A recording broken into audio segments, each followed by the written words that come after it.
Late sunlight stretched low across the canyon floor, painting everything in gold and dust.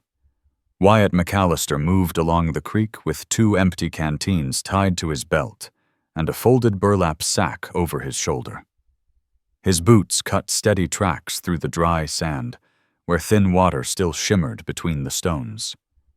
He'd made this same walk 100 times since spring turned to drought, each step automatic, each breath, even his mind, empty except for the rhythm of moving forward. The stream was narrow but cold and clear, fed by snowmelt from higher ground. Wyatt crouched on one knee and filled the first canteen, watching bubbles rise as water drove out the air.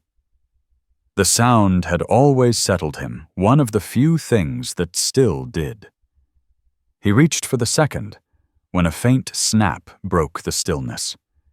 It came from the brush beyond the rocks. He froze, listening. Another rustle followed, not the quick scurry of a rabbit or the heavy tread of deer. He set the canteen down, rose slowly, and scanned the sage and low juniper. There, half hidden in the shadow of a boulder, lay a body, small, motionless, one arm stretched over the dirt. Wyatt moved closer, careful where he stepped.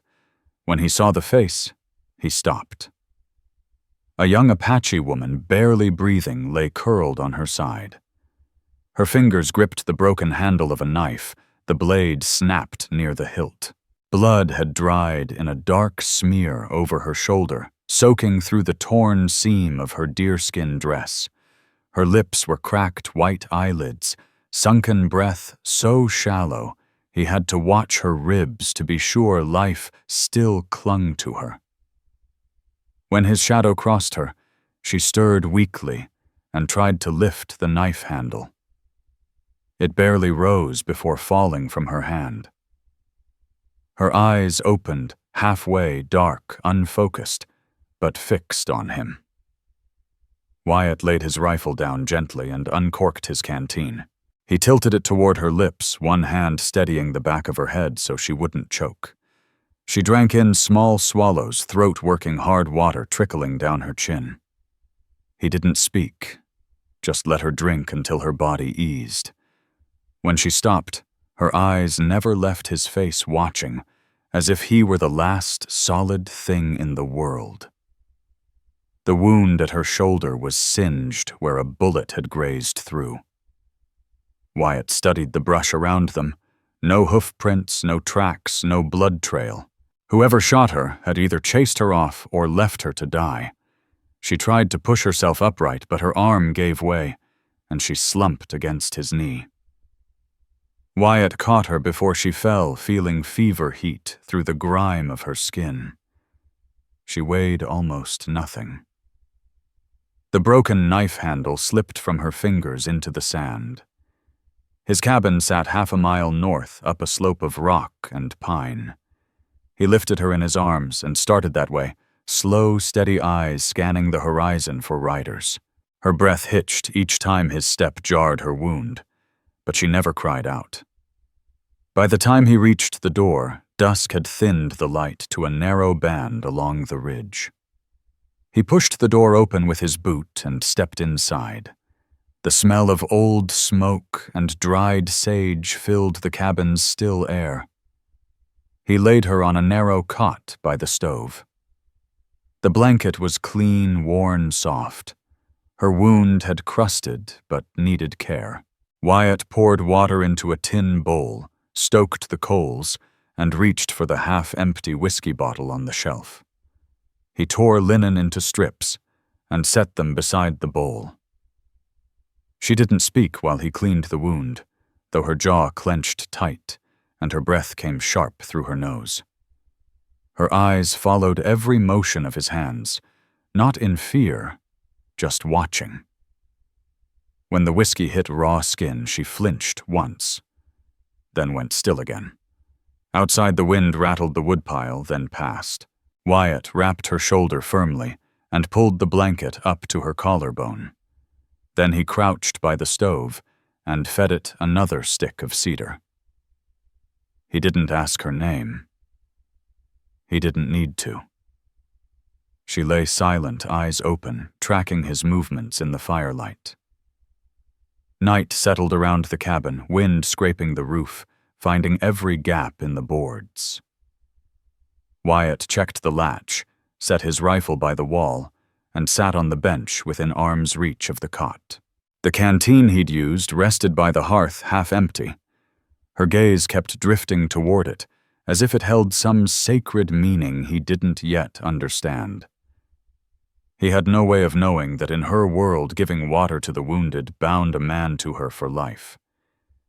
He only knew he couldn't have left her to die in the dust, because another night alone with that silence would have been worse than any danger waiting beyond the ridge.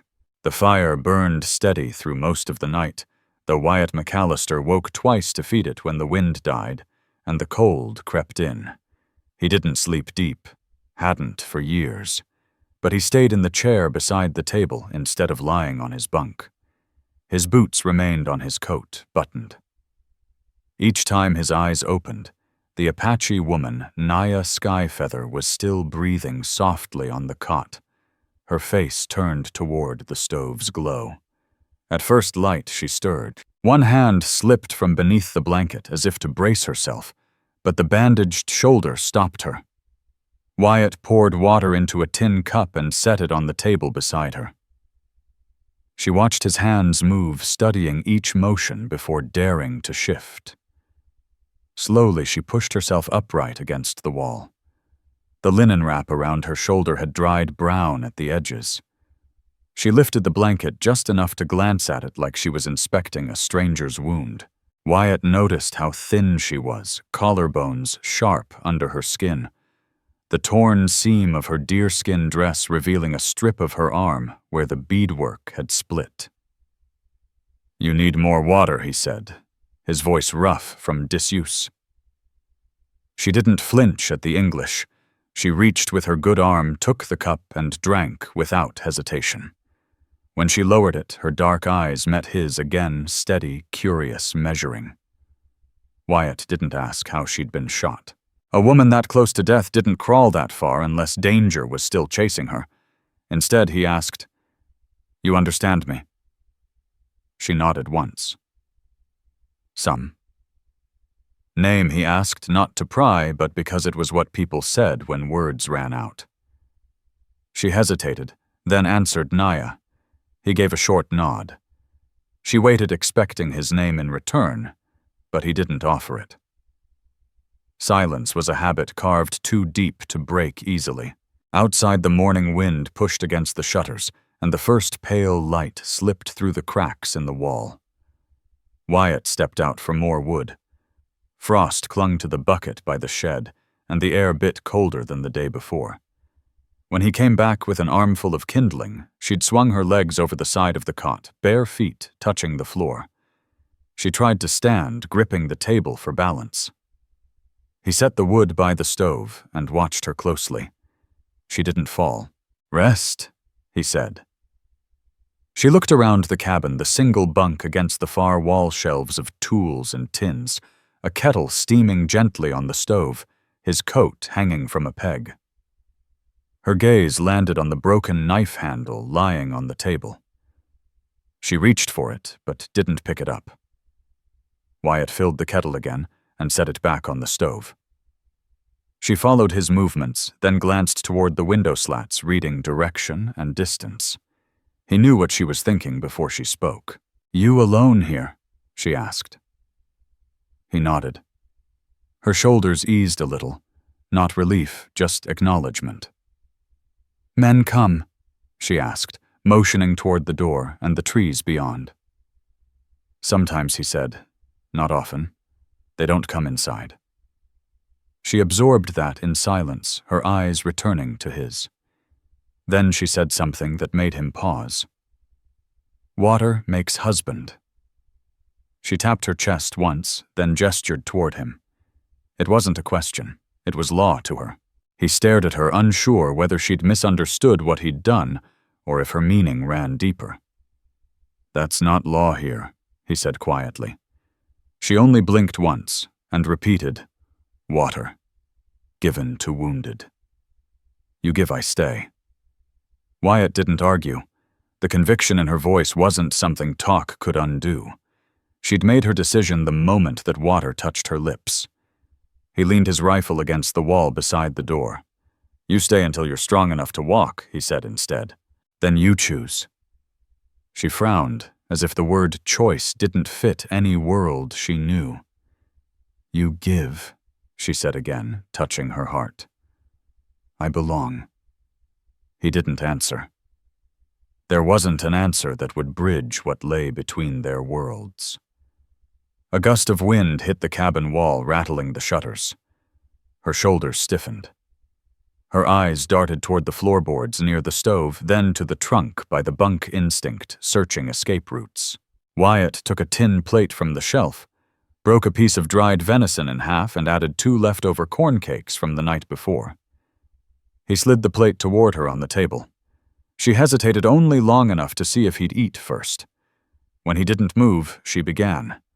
While she ate, he checked her bandage, wiping away the edge where the whiskey had dried. She didn't flinch or pull back. Up close, he saw faint scars beneath the collar of her dress, older marks along her forearm, and a bruise half hidden at her knee. She'd been running for more than a day, maybe, from men, maybe from ghosts, but whatever chased her hadn't caught her yet. "You got others?" Wyatt McAllister finally asked, his tone low but steady, meaning family tribe, anyone who might be out there searching for her. Naya Skyfeather looked to the floor, then to the narrow window where cold light slipped in, then back at him. She shook her head once. Whether that meant they were gone, scattered, or dead. Wyatt didn't press further. The fire cracked, and she flinched only slightly. He stood pulling on his weathered coat. "I'll check the traps. Be back by dark. Stay inside." He paused at the door, one hand on the latch. "If riders come hide under there." He nodded toward the loose floorboard beside the stove.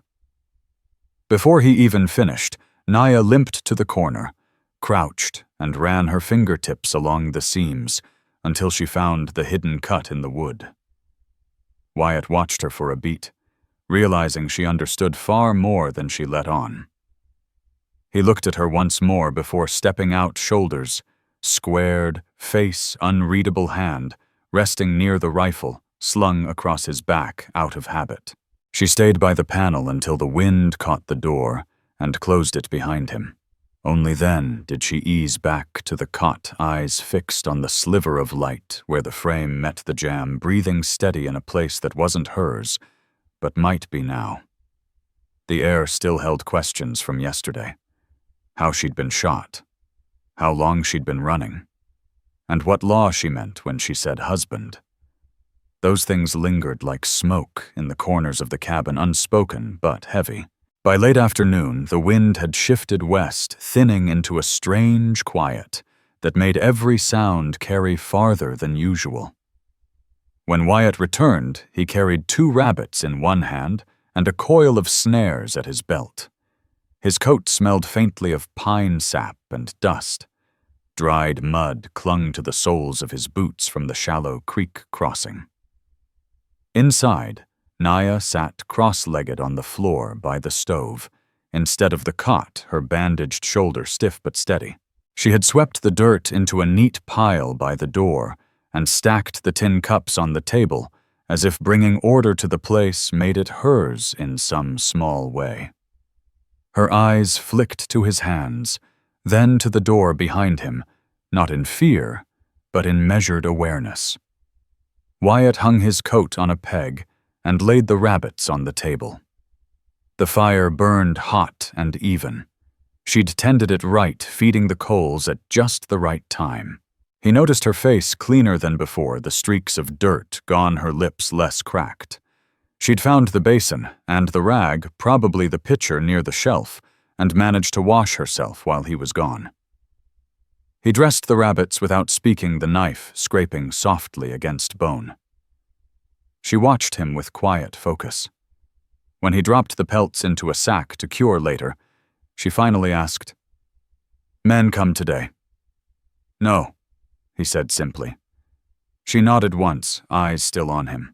He hung the cleaned meat near the stove, then ladled water from the kettle to rinse his hands.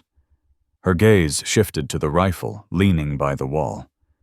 You kill those here? She asked, pointing toward the rabbits. North traps? He said. By the creek. She nodded again, processing that, then pushed herself carefully to her feet, fingers brushing the table for balance. Wyatt noticed another silence hanging between them, the matter of names. Wiping his hands on a cloth, he said, Wyatt. He didn't add more. She understood anyway. Naya, she repeated softly, as though testing the sound of his name in her mouth. Then she stood still, waiting. He wasn't sure if her people's custom called for him to speak again, so he didn't. The quiet stretched between them until she broke it. I was taken, she said flatly. 3 men. White men. 2 days. She touched the torn seam of her shoulder, then stopped. She didn't need to explain the rest. You ran? He asked. She nodded. I cut one. Knife broke. Her eyes flicked toward the broken handle still resting on the shelf. Wyatt took that in. If she'd wounded a man and he lived, he'd come looking. He remembered the talk in town last week. 2 riders with rifles and a lawman with a badge asking about a wounded Apache woman seen near the foothills. He hadn't cared then. Now the thought stuck like a burr under his skin. Someone could come this way, he said, not to scare her, but because truth was better spoken than ignored. Naya's face didn't change. She shrugged slightly, as though danger was something she'd long since learned to live beside. You see me out if they come? She asked, voice. Steady eyes fixed on his. Her voice carried no blame, just a quiet question like wind moving through dry grass. Wyatt McAllister glanced toward her bandaged shoulder, her bare feet on the plank floor, the way she held herself upright, though exhaustion still clung to her. No, he said evenly. If they come, you hide. Naya studied him for a long second, her gaze tracing the hard line of his jaw. Or we deal with it, she said softly, not as a challenge, but a statement.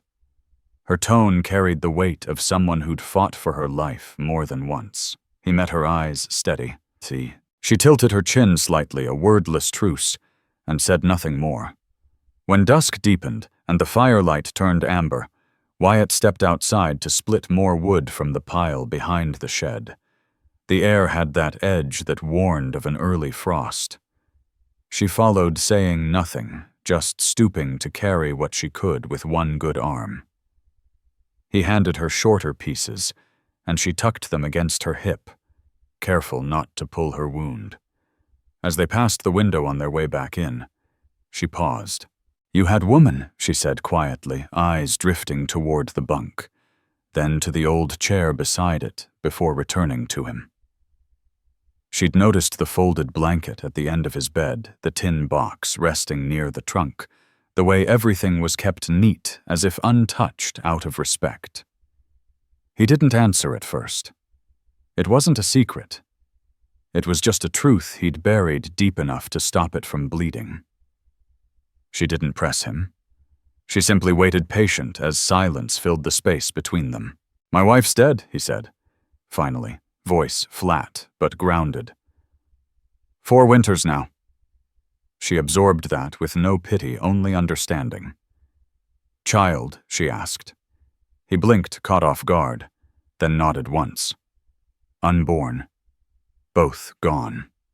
Naya looked toward the window, her eyes shadowed, but calm. I had brother, she said. Small. Died last snow. No tears, no story, just the plain, shared truth of loss. Inside, she stacked the wood neatly beside the stove while Wyatt stirred the coals and laid 2 pieces across the embers. She sat back on the cot, but didn't lie down. Her gaze drifted over the cabin, the saddle against the wall boots under the bench coat with worn cuffs. She was learning the map of this place, claiming it in silence. When darkness closed around the cabin, Wyatt ladled stew from the iron pot left from the night before. He cut the meat small to make it last.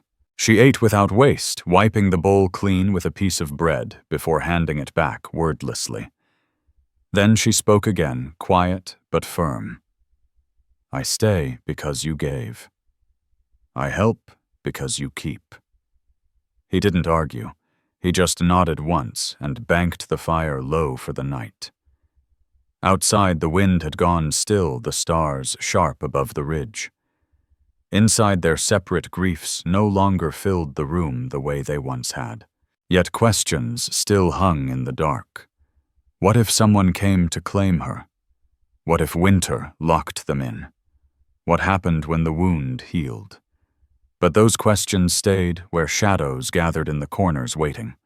For now the fire was warm, the door was barred, and no one outside knew she was there. Wyatt woke before dawn, as he always did. The fire had burned down to embers, and the chill crept through the floorboards. Naya Skyfeather was already sitting upright, blanket drawn tight around her shoulders, eyes fixed on the dark window slats.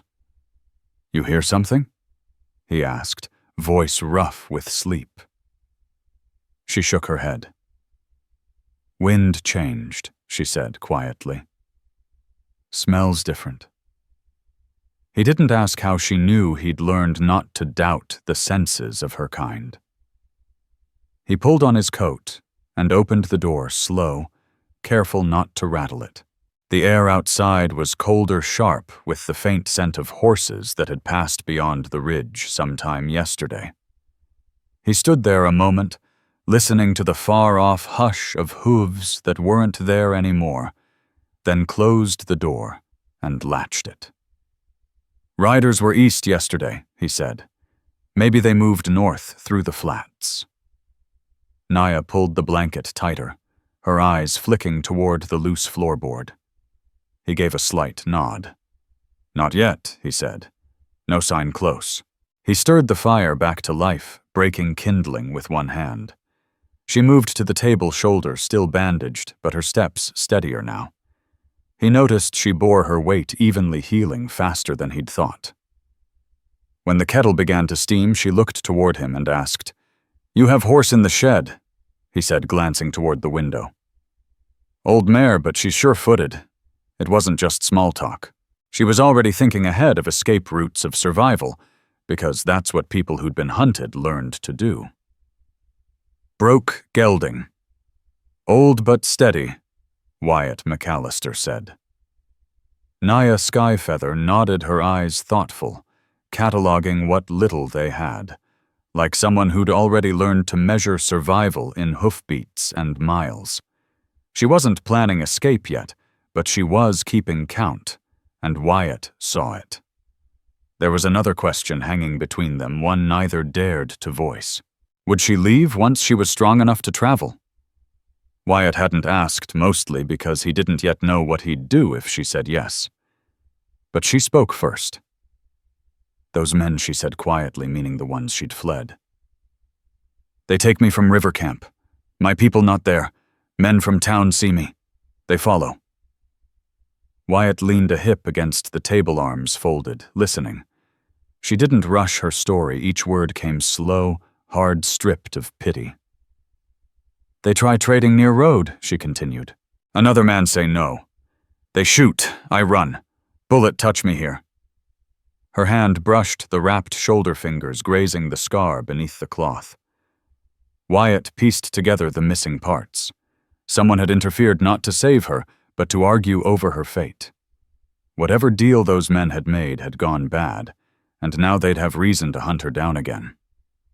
They see your face clear? He asked. She nodded. One with small eyes. Bad teeth. He see? Wyatt's jaw tightened. He knew that description, a wiry man he'd seen in Dry Creek the week before, chewing tobacco down to his gums, eyes like rattlesnake pits. If that man was part of it, word would spread fast. He stood silent for a long moment, measuring danger the way a soldier does when old instincts start to wake. Naya watched him, then asked softly, "You keep me here, if they come again." He met her gaze. "I won't turn you out." She drew in a slow breath, steady, accepting the promise like it meant more than words. She didn't thank him. She didn't have to. Then she said something that caught him off guard. "You had child coming," she said. "You tell me. Now I tell you." Her voice didn't tremble. "I was promised man in my band. He gone 2 winters, not return. I walk alone since spring." Wyatt felt the space between them shift, quiet. Understanding filling places neither had dared touch. She hadn't just run from her captors. She'd been left long before that, abandoned by time and loss. He pulled a strip of dried meat and a chunk of cornbread from the shelf, set them on a tin plate, and slid it toward her. She ate in deliberate bites, wasting nothing. When the sun lifted over the ridge, Wyatt went out to check the fence line. He moved the horses into the smaller corral, tossed fresh hay, and looked toward the mountains where thin clouds dragged across the peaks. When he returned, Naya stood in the doorway, her gaze fixed on the yard, like someone who'd learned the cost of being caught in the open. "Your people come here?" she asked as he stepped up the porch. "Family." "No," he said. "No one left comes here." She absorbed that with quiet finality, then said, "Then I am only one now." He didn't answer, but the truth of it landed between them like a shared burden. Inside, she'd already found his spare knife and the whetstone by the trunk. They sat on the table ready. Wyatt cleaned his boots by the hearth, then took up the knife and began to sharpen it. The sound of steel sliding over stone filled the room. Naya watched the motion, her voice calm but direct. "If men come, you shoot if I have to. You shoot," before she asked, not accusing, just measuring him. "I fought in war," he said simply. "I've shot men who meant harm." She nodded once, as if confirming what she'd already guessed. "I fight with blade, not shoot. But I not run again?" The words settled like iron in the air. She wasn't planning to disappear into the night. She'd decided the cabin was where she'd stand. By evening, clouds gathered over the ridge and the light dimmed early. Wyatt patched the draft near the window and stacked extra wood. Naya tore another strip from her dress, binding it around her waist, where the seam had split her movements, practical and unashamed. Before the last of the daylight faded, she brushed her hand along the cot, then glanced toward his bunk across the room. "Where you sleep?" she asked. "Chair," he said, nodding toward the one by the stove. She looked from the cot to the floor near the fire. "I sleep here. You take bed." He shook his head. "You're hurt." Her reply came without hesitation, quiet but firm, like a woman who had never asked permission to survive. "Hurt stays near the fire," Naya Skyfeather said quietly. "You stay by the bunk so you can stand fast if the door breaks." It wasn't a plea. It was a plan. Wyatt McAllister met her gaze, reading the certainty there, and gave a single nod. He didn't argue. She spread a blanket on the floor beside the stove, testing how far her arm could stretch before pain stopped her. When Wyatt finally lay down on his bunk, he didn't close his eyes right away. Naya sat cross-legged near the fading firelight, watching both the door and the window with the calm patience of someone who'd lived too long with danger as an uninvited guest. For years, the cabin had been a tomb of silence and grief, a place that never changed unless Wyatt forced it to. Now there was another heartbeat in the room, and the air itself felt different. Not crowded, not claimed, just quietly divided between two people who'd both lost too much. Outside, coyotes cried once across the flats and went still. Inside, only the low crackle of the fire and Naya's steady breathing filled the dark. Morning came without sound. Wyatt woke to the smell of smoke and stew. Naya sat by the stove, stirring the last of the rabbit meat in the iron pot she'd pulled forward. She'd stoked the coals herself before dawn. He could see where she'd raked the ash aside. Her bandage was fresh. She'd changed it sometime in the night. A torn strip from one of his old shirts lay folded on the table, blood-stained but clean. She'd boiled water, found the basin, and done it without asking. "I'll change it proper later," he said. "You sleep?" She answered, simply, not looking up. He swung his legs off the bunk, pulled on his boots. "Next time, wake me." She tilted her head. "You watch at night, I watch now." It wasn't defiance, it was balance. He didn't argue. Wyatt stepped to the door, cracked it open, and let the cold air bite his face. Something in the air had shifted, the kind of stillness that warned of change. Then he saw it, faint tracks cutting across the far side of the yard. Horses. Old but clearer than the day before. He crouched and touched the dirt. 3 riders, maybe 4, had passed beyond the ridge, circling wide around the pines. He went back inside, closing the door softly so the latch wouldn't echo. Naya's eyes found his. Men close, she said, not asking, but knowing. "Tracks are fresh," he murmured. "Not here yet, but they rode near while we slept." She rose from the floor, steady now. "Same ones, could be," he said. "Could be others." He nodded toward the loose floorboard. "If they come too close, you go under." She shook her head. "Only if many. If 2, I fight with you." Wyatt didn't waste breath trying to change her mind. He opened a chest by the wall and pulled out a second rifle, a battered Spencer carbine with an old stock. He checked the chamber, then handed it to her. She took it without surprise, balanced the weight, braced the barrel along her good arm. "I know this," she said. He believed her. He'd seen fighters before, those who didn't learn by choice, but by necessity. She moved like someone who'd already made peace with dying on her feet if it came to that. Then faint but clear hoofbeats rolled over the ridge, slow, steady, unhurried. Naya set the rifle down quietly and crossed to the stove.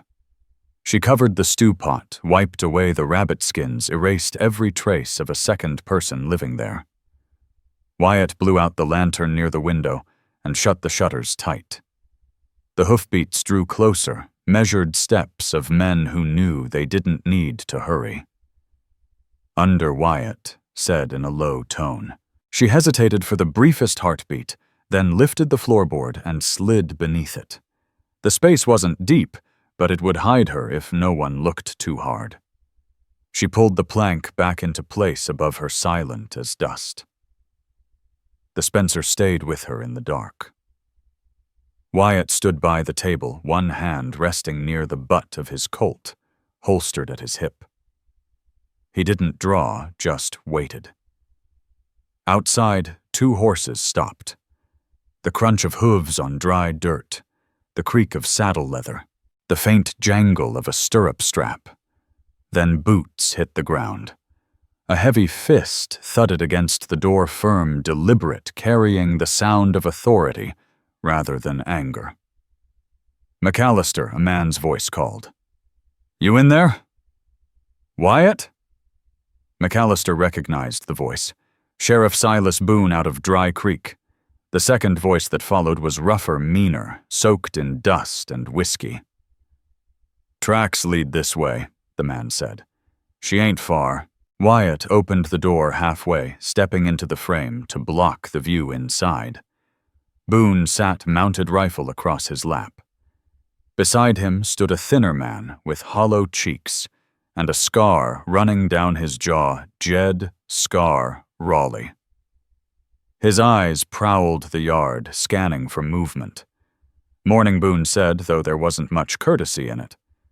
We're tracking an Apache runaway. Took a swipe at a ranch hand near Red Hollow. Word is she's hurt and heading north.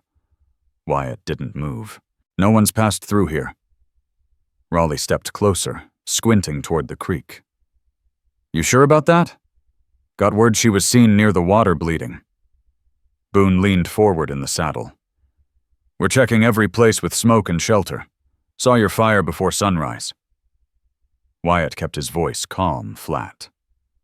You know I live alone. Haven't been near Red Hollow in weeks. Raleigh's gaze flicked toward the shed. Mind if we take a look around? I do. Mind, Wyatt said coolly. You got a warrant? Boone shifted in his saddle, not eager for trouble, but not ready to turn back. We ain't here to rob you, McAllister, but that girl cut up a man and stole a horse. Folks want her back.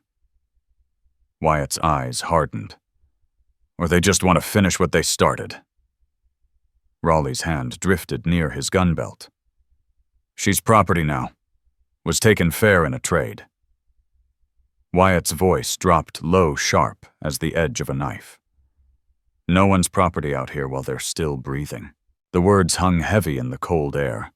The horses snorted, shifting under the silence. Boone studied Wyatt's face, weighing just how far he could push this. Red Hollow boys are saying she got help, Boone said finally. If you've seen her dead or alive, you best speak now. Somebody else might come asking less polite. Wyatt didn't blink. You search North Fork yet? Tracks run that way more often than here. Raleigh let out a dry grunt. Tracks headed this way, headed. Thin ground holds bad sign, Wyatt said. Wind shifts easy this time of year. Boone exhaled through his nose, spinning the reins in his hand. He wasn't convinced, but he wasn't looking to start a fight at dawn either. We'll ride the ridge and look north, he said at last. If you spot her, send smoke toward town. Word travels faster that way. Wyatt gave a single nod, though no promise came with it. Raleigh still looked ready to stir trouble, but Boone jerked his chin toward the trail. The scarred man clicked his tongue, swung into his saddle, and the two rode off, slow eyes cutting toward the shed and the windows, before they kicked up dust and disappeared down the slope.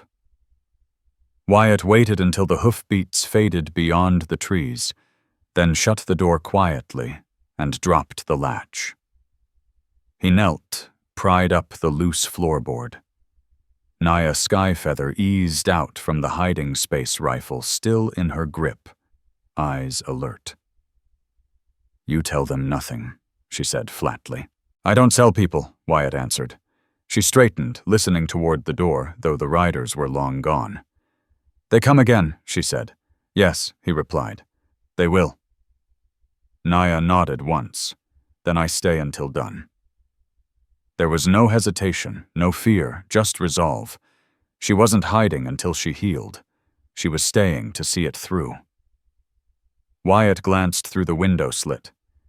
The ridge was empty now, but fresh hoofprints still marked the yard trouble, lingering close. Inside the quiet no longer felt like grief. It felt like a fuse waiting for a spark. As the day wore on and the fire settled steady in the stove, Naya sat on the floor near it, same place she'd slept before.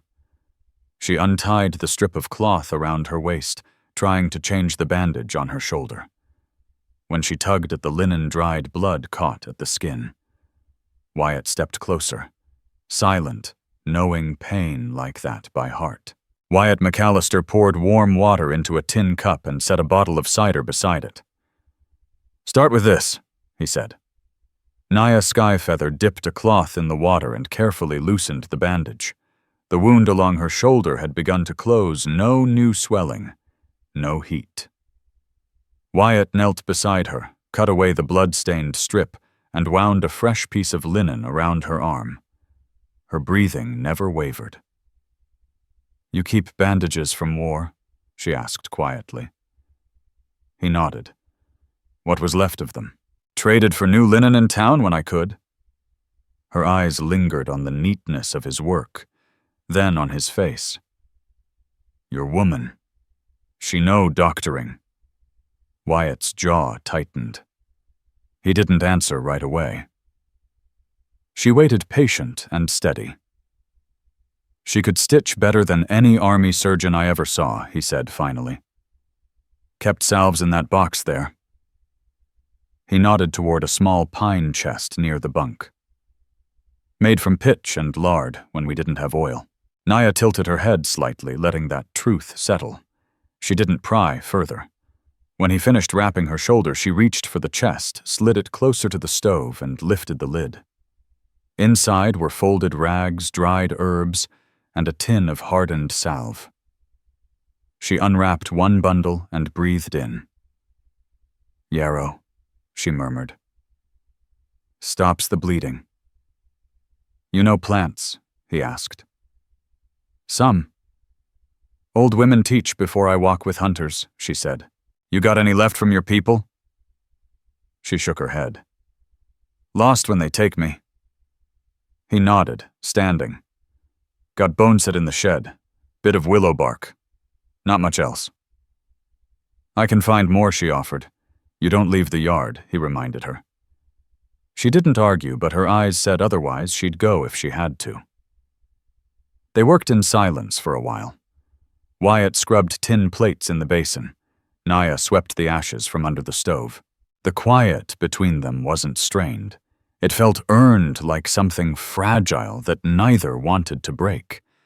Yet beneath it, other questions lingered.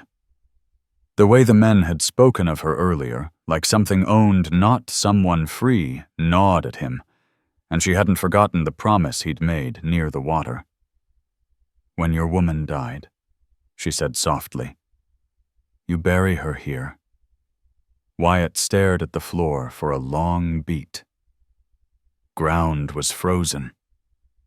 I laid her under stone by the cottonwood. When spring came, I finished it proper. The child, too, she asked. He nodded once, jaw clenched. She took in the weight of that and said, not as a question, but as fact. Then no one claim you before I come. Her words landed like truth carved in wood. And you, he asked. You said you were promised once. Dead or taken, she said. Not returned. No bond left behind me. Something in him eased. She wasn't running back to anyone, and she didn't see herself as a guest in his home.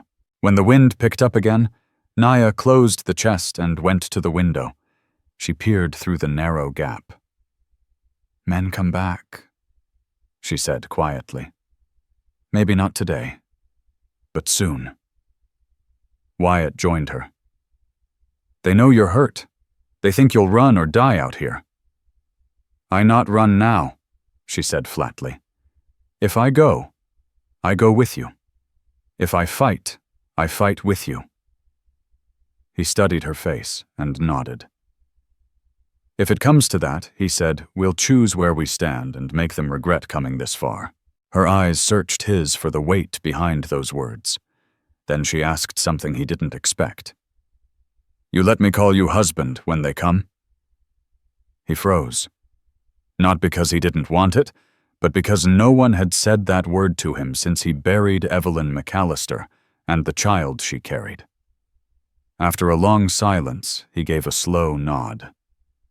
If that's what keeps them from laying hands on you, yes. She didn't smile or blush. She just nodded calm and sure. Then I not hide if they ask.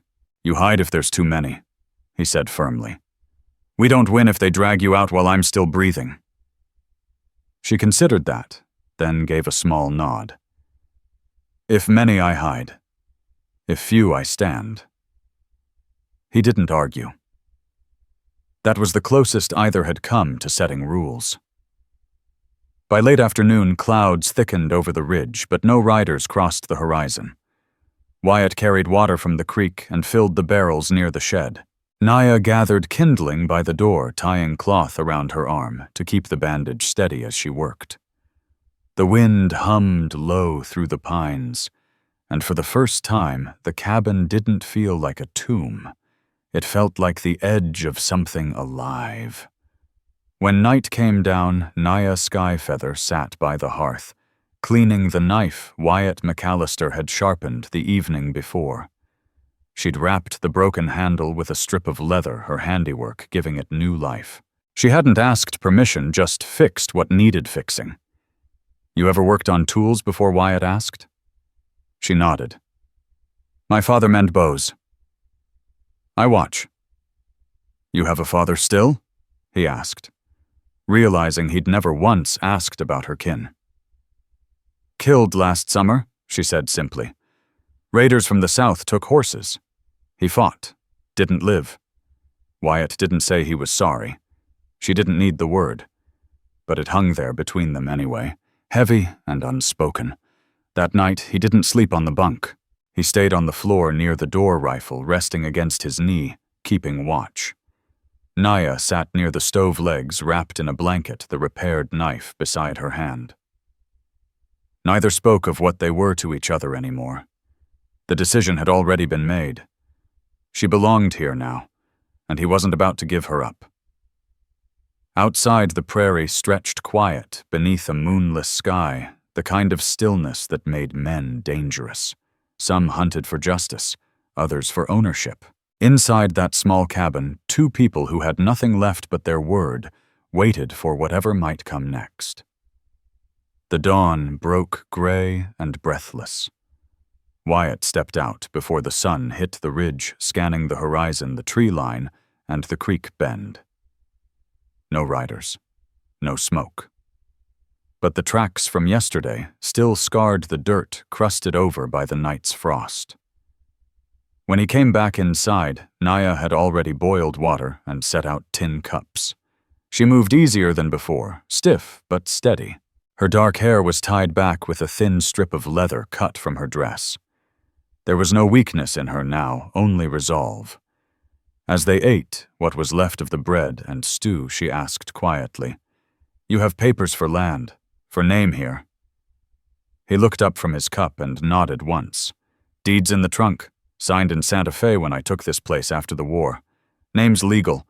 You show if lawmen come," she asked. "If they ask," he said. She studied him for a moment, then asked something new. "You wear ring before, with wife." He hadn't expected that, but he didn't shut it down. "Wore one," he said softly. "Took it off when the dirt froze over them." "You keep it." He didn't answer right away. He opened the old trunk and lifted a small tin box from the bottom. He unwrapped a folded cloth and looked at what lay inside, but didn't show her. Then gently, he set it back. "No one else wear it, since," she said quietly. She was right. While he chopped wood outside, Naya wiped down the table, swept the floor with a near-worn broom, and stacked the plates neatly on the shelf. She slid the knife back into its sheath by the stove. It wasn't service. It was her way of claiming space without disturbing what was his. By late morning, the wind shifted. Not a breeze sound. 2 horses far-off hooves drumming dry ground. Wyatt straightened from the woodpile, meeting Naya's eyes through the open door. She was already reaching for the rifle. "Under," he said. "Not yet fight." She moved without hesitation. Not from fear, but readiness. She took the rifle and slipped beneath the floorboards, leaving a narrow crack for air. Wyatt closed the door and crossed to the window slit. Dust rose on the ridge. 2 riders came into view. Sheriff Silas Boone and Jed Scar Raleigh. A 3rd horse trailed behind them, saddled, roped, riderless like it was meant to carry something back. They reined up in the yard. Boone didn't dismount. Raleigh did. "Call her out," Boone barked. "We're done asking polite." Wyatt stepped out onto the porch, hands visible, but never empty. "What's the claim?" Raleigh spat in the dirt. "That Apache cut Hank Slater and stole his knife and horse. He paid coin for her near Red Hollow trade was witnessed. She's his one way or another." Wyatt's voice came low, iron hard. "If a man buys another person that ain't a trade, it's theft, just wearing different boots." Sheriff Silas Boone shifted in his saddle. his voice edged with authority. "It ain't your call, Wyatt. Orders from the governor are clear. Any hostile caught off the reservation gets sent back, or shot if they refuse. Folks down south are jumpy. You don't want that kind of trouble." Wyatt McAllister stood his ground, gaze unwavering. "I'll handle what's mine." Jed Scar Raleigh's eyes narrowed, a cruel grin tugging at the corner of his mouth. "She is now." "She is," Wyatt replied, steady and unflinching. Boone frowned, his tone hardening. "You saying she's here by choice, or you hiding her?" "She's here," Wyatt said evenly. "And she stays." Raleigh took a slow step forward, spitting in the dirt. "You call her wife now." "That don't make her white." Wyatt didn't flinch. "No law says a woman's got to be white to be left in peace." Boone's hand hovered near the butt of his rifle. He looked between the two men, weighing how far he could push this without a fight. "If she's here legal, you'd better make it plain. Otherwise, we're taking her and you'll swing for obstruction." Wyatt's voice dropped low, calm but cold. "According to her people, when a man gives water to the wounded, he becomes her husband. And according to my land deed, no one steps inside my home without a warrant, or my say-so." Raleigh's lip curled. Apache words don't stand in court. "Court's not here," Wyatt shot back. "I am." The yard went dead quiet. Then Raleigh made his move, tilting his head toward the cabin. "Then call her out. If she's here, let her speak before we haul her off." Wyatt stepped aside just enough for his voice to carry inside. "Naya." For a heartbeat, there was only silence, then the faint creak of the floorboard lifting. Naya Skyfeather rose from the hidden space beneath the floor rifle, lowered but visible. She stepped into the doorway, her wrapped shoulder catching the morning light. Her expression was calm, eyes locked on the men outside. Raleigh stiffened. Boone's stare flicked from her to Wyatt. Naya spoke first, her voice clear and certain. "This man gave me water. He pulled the bullet from me. I stay. I don't go with you." Raleigh sneered. "You belong to Hank Slater. He paid coin 2 horses. "I'm not a horse," she said, her tone cutting through the air. Boone studied her quietly, then turned to Wyatt. "You take responsibility for her. If she's wanted for bloodshed, that's on you. She's under my protection," Wyatt said firmly. "Anyone who tries to take her answers to me first." Raleigh's hand twitched toward his revolver, but Boone grabbed his arm. "Not here," Boone muttered. "Not without papers or men." Raleigh glared, his jaw tightening. "Then Hank'll come himself." Wyatt's voice was iron. "He can try." They didn't turn their backs as they rode off, dust rising behind them. The third horse followed, still riderless.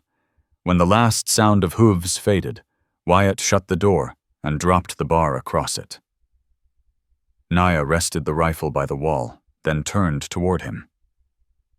"You said, husband," she murmured. Her voice was low but steady. "I said what kept them from taking you," he answered. She stepped closer, eyes steady. "Now no one else claims me." He met her gaze. No one. The silence that followed wasn't empty.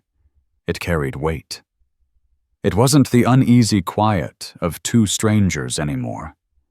It was the stillness of a choice made and understood.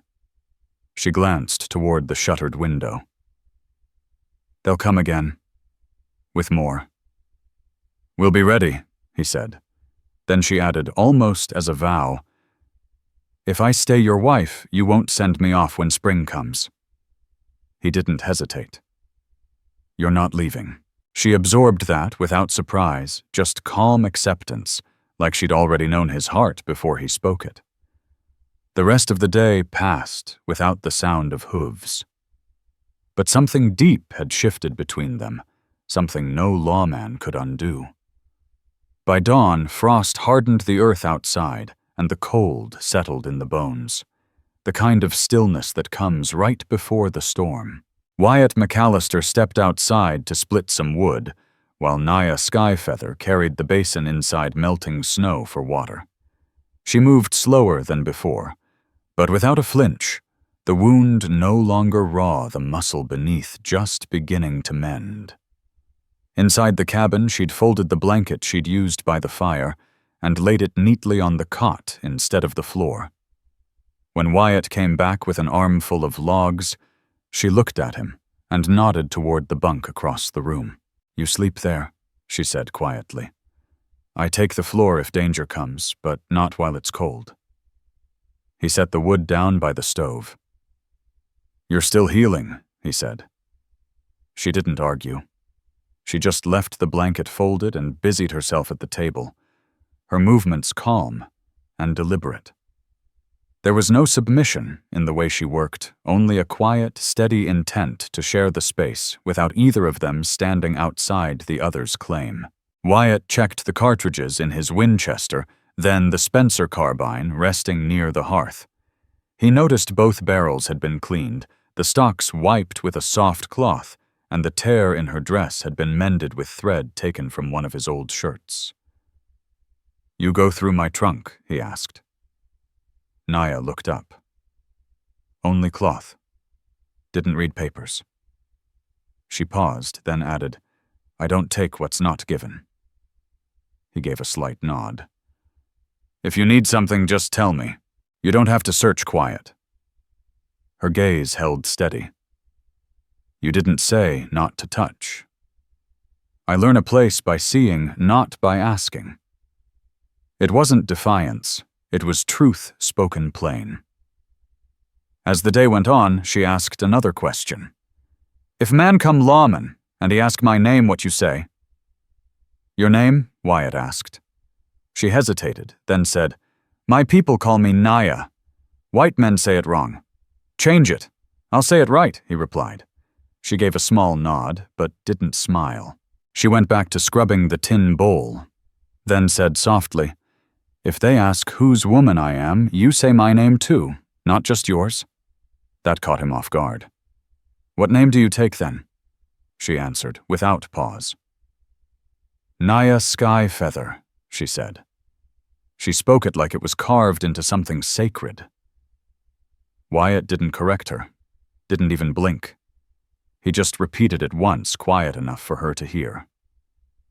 Naya Skyfeather. She watched his face, testing whether he meant it. Then she said, "I take your name, before they try to give me another."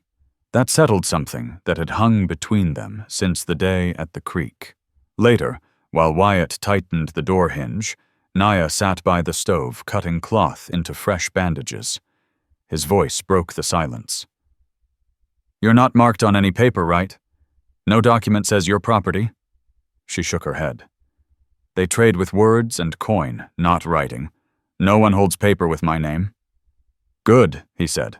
"They say I belong because they won the fight," she added, voice steady. "But I didn't agree. Not while I still breathe. You don't answer to them anymore," he said firmly. She looked at him a long moment, then asked something new. "If I stay your woman, you keep me, even if child comes." He stilled. "If a child comes," he said, "it stays too." Her eyes searched his face for doubt. "I ask, because men take woman, but not baby. They throw baby away. Or sell." Wyatt's jaw tightened. "If anything's born under this roof, no one takes it. Not while I can stand and shoot." For the first time since she'd arrived, his voice carried fire. She didn't flinch from it. She accepted it as if it was the only answer that mattered. When the last light slipped behind the ridge, Naya stood and laid a folded strip of clean cloth on the edge of the bunk. "Change the bandage again when fire's low," she said. "You not do it alone." He didn't argue. He sat while she unwrapped the dressing and cleaned the healing skin with warm water. Her fingers were sure, her touch steady. She didn't treat him like a savior. She treated him like someone bound by the same thread of fate. As she tied the new strip in place, her voice came quiet. "Your woman before she sleep in that bunk?" "Yes," he said. You not sleep there since she gone?" "No," he said simply. The fire cracked between them, carrying all the words they didn't need to say. A heavy knock hit the door hard enough to show they felt entitled. "McAllister," a voice called. "You in there?" "Wyatt." McAllister stepped to the threshold and stood blocking the cabin's interior. On the ridge sat Sheriff Silas Boone, rifle across his lap. Beside him, Jed Scar Raleigh swung down from his mount-scarred jaw set. A third rider loomed taller still, shoulder-wrapped in a buffalo coat. Hat brim pulled low, Buck Slater, Hank's brother. Boone didn't bother with pleasantries. "Hank Slater's dead," he said flatly. "Knife wound took him 2 towns over. His brother rides his claim and came for what's owed." Raleigh spat into the dirt. "He wants her back like Hank were still breathing," the big man drawled. "Girl took what weren't hers and spilled blood." Wyatt planted both feet on the porch step, voice cold. "No one owns her, and the man she cut is dead." "That don't clear her," Buck said. "Property don't stop being property when an owner dies, rights roll to kin." Wyatt stepped forward, jaw tight. "She belongs to me now by her word and mine. You don't take her." Buck smirked, sizing the bluff. "You want her as his wife? Bring her out and make it plain law and witness. Otherwise I take her off your land and you can fuss in court after. You're not going past this yard," Wyatt answered. From inside, Naya heard it all. She didn't wait to be summoned. She moved up beside Wyatt on the porch, rifle at her side, chin squared.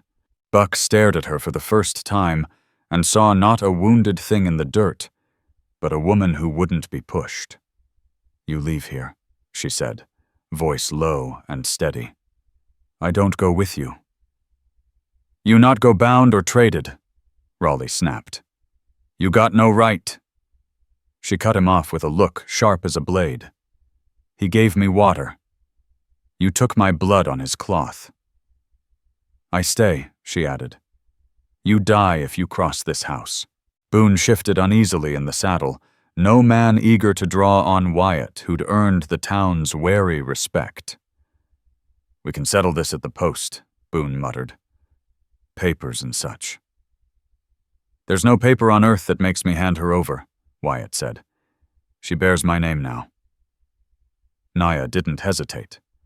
"I'm Naya Skyfeather McAllister," she said, voice flat as iron. "You speak any other name, I break your mouth." Buck studied her a long moment, then glanced at Boone. "This worth dying over?" he asked. Boone looked down at his reins and said nothing. Raleigh's hand drifted toward his pistol. The hammer clicked as he half-cocked. Wyatt's hand moved slow and sure. No shout, no bluff, and leveled the Colt at Raleigh's chest. Naya raised the Spencer at the tall man, not at Raleigh, so both angles sat checked. The yard froze. Even the horses stood still. Boone lifted a hand. "Don't." The moment hung taut, Wyatt's revolver steady. Naya's barrel true. Raleigh's fingers near leather, Buck. Watching cold as a stone. Naya Skyfeather stood her ground, silent and steady, her finger near the trigger, no tremor, no fear. Something in Buck Slater's eyes changed then. Not surrender, just cold calculation. Finally, he tugged his reins. "This ain't lawful," he muttered, "but I ain't losing men over a traded squaw and a grave." He wheeled his horse around. His horse. Sheriff Silas Boone followed without looking back. Jed Scar Raleigh lingered, eyes burning with hate, jaw tight. But even he knew when odds turned bad. He spat once into the dirt and rode after the others. Silence filled the yard until the echo of hooves faded into the canyon. Wyatt McAllister lowered his gun, slow checked the cylinder and holstered it. Naya eased her rifle down, but didn't move right away. "You said my name," she whispered, not a question, just marking what he'd done. "It's yours," he said. Her eyes stayed on the empty ridge where the riders had vanished. "They won't come again. If they do," Wyatt answered, "they won't leave standing." She nodded once, then stepped off the porch into the frost. Kneeling, she ran her fingers over the hoof prints, reading the ground like a language older than English. Not fear, just confirmation. When she came back inside, Wyatt had poured water into a tin and set it by the stove. She dropped the wooden bar across the door without asking if it was needed, and sat down on the cot, not on the edge, but centered like someone who knew the space was hers now. He watched her for a moment. "You don't hide anymore," he said. "Not under the floor, not behind a wall." Her gaze met his. "I don't hide from death," she said. "Only from cowards." He leaned forward, forearms resting on his knees. "Then we're done running." "Then we stay," she said simply. It wasn't a vow spoken, but it might as well have been carved into the air between them. That night she didn't lie beside the fire. She waited until he checked the door, then crossed to his bunk and sat on the edge. Wyatt didn't speak first. Didn't move. She lifted the blanket back, one hand resting beside her. "I don't belong to men who take," she said. "I belong to the man who keeps." His voice was quiet, solid. "Then you're kept." She lay down beside him in the bunk that once held Evelyn McAllister, and he filled that space without apology. The fire burned through the night, untouched. The silence between them was no longer watchful. It was warm, alive, shared. By morning, no riders came. By dusk, no dust rose from the ridge. And by week's end, her wound had closed, and her place inside that cabin was no longer in question. Down in town, folks whispered that Wyatt McAllister had taken an Apache wife, stood off a posse, and never fired a shot. Some said he'd gone mad from grief. Others said he'd finally found the only fight worth having left. Back in the hills, they didn't care what name the world used anymore. Only one mattered now, Naya Skyfeather McAllister, and no man alive was fool enough to come claim her again.